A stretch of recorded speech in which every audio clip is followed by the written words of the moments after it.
Call Cooner now. 301-984-9570. And according to a recent survey, today, the NAACP, the National Association for the Advancement of Colored People, one of the oldest and largest civil rights organizations in America, an organization that grew up and was spawned to fight segregation and systematized racism across the Old South, is on the verge of passing a resolution at their annual convention, not only saying that the Tea Party movement is racist, but that everybody in the Tea Party movement seeks to return America to the, quote, pre-civil rights era. In other words, one of this country's most influential and preeminent civil rights organizations is now playing the race card from the bottom of the deck. They are now openly saying that people who believe in limited government, balanced budgets, fiscal responsibility, no to runaway deficits and government spending, somehow that is not just racist, but in fact is a cloak, a cover to call for the return of America to some form of slavery or segregation, to a return to Jim Crow. And rather than anticipate this resolution and allow it to be passed, rather than sit by quietly, the Tea Party movement in St. Louis, Missouri, which is right near Kansas City where the NAACP convention is being held, has now issued its own official resolution. They have now rightly come out swinging and now stating clearly and unequivocally that the NAACP has now become a partisan gutter organization that is now more interested in being a political hack than in doing serious civil rights work. And my friends, what is the meaning behind this resolution? Why now is the NAACP so determined to paint the Tea Party movement as irredeemably racist and seeking to restore Jim Crow and segregation in America? Why this slanderous smear? Why this vicious campaign against the Tea Party movement?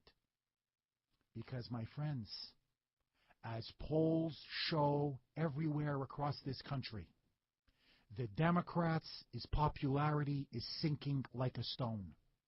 They are now poised for one of the biggest political beatings in the history of the United States.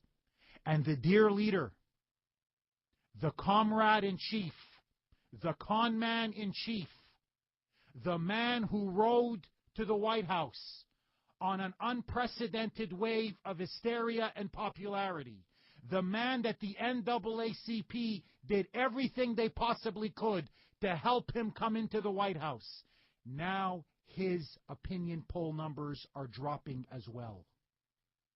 He can no longer hear the roar of the crowd. His aura of invincibility has now been punctured. He has now come back down to earth.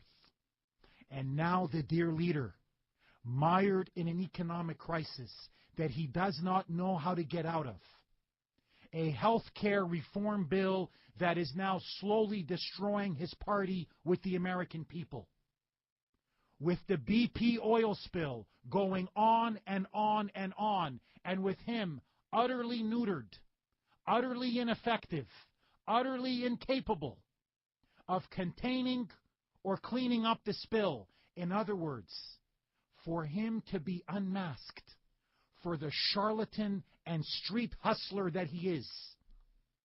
Now he is telling his ideological allies, all of the ideologues that support him, all of his left-wing Democratic base, it is time to pit black versus white, Hispanic versus non-Hispanic, old versus young, working class versus upper class, rich versus poor, My friends, now is the time for the divide and conquer strategy.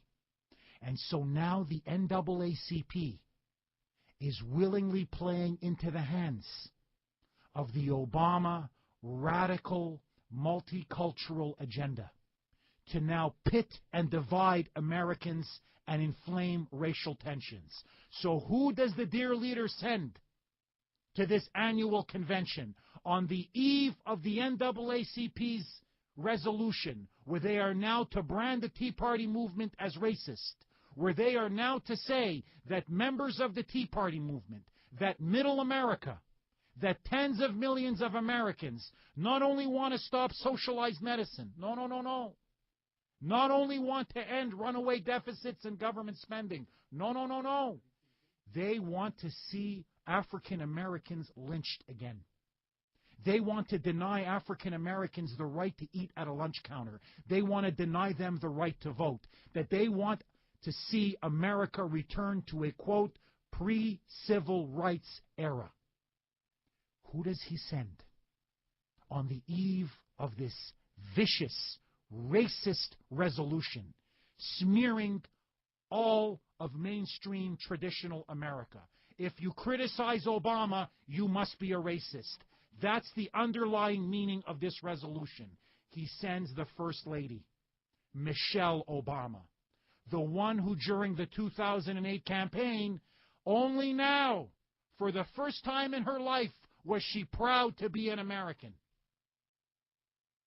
The radical black nationalist herself, the other Marxist in that Marxist duo, the First Lady, Michelle the Marxist. Michelle the Marxist appears and delivers the keynote address at the NAACP. And what is her message, my friends? That the battle against Jim Crow, segregation, and slavery is not over. Oh, you may think it's over. You may think that was settled 50 years ago with the Civil Rights Act and the Voting Rights Act. No. According to Michelle and her leftist ideologues at the NAACP, the civil rights struggle continues. It's just racism disguised in another form. Here is Michelle Obama delivering the keynote address at the NAACP. Ed, play clip 1, baby. So I know that I stand here today, Yep. and I know that my husband stands where he is today, Yep. because of this organization. Yep. Oh, yeah. And because of the struggles and the sacrifices of all those who came before us. Of course. Sure. So now she's essentially what she's saying is wink and a nod. Because we overcame slavery, because we overcame segregation, because we overcame Jim Crow, that's the only reason why we're here in the White House. Wink, wink. So all those forces that we had to overcome, wink, wink, they're now arrayed against us once again. And don't believe the fact that we've made progress. No, according to Marxist Michelle. No. Because you know what? Things in many ways are just as bad as they were before. Ed, play clip 2, baby. But I also know that their legacy isn't an entitlement to be taken for granted. And I know it is not simply a gift to be enjoyed. Oh, no. Instead, No. it is an obligation to be fulfilled. Of course. And when so many of our children still attend crumbling schools, and a black child is still far more likely to go to prison than a white child, I think the founders of this organization would agree that our work is not yet done. Oh, no. So notice now we're getting back into pitting the races. You see, now a black child is more likely to go to prison than a white child. Black schools are crumbling. It's a nightmare in black America. The sky is falling. But don't worry. She's just getting revved up. Why? Because now she's making an appeal to African Americans to, quote, intensify their energy, intensify their focus, intensify their determination to come out and vote in November.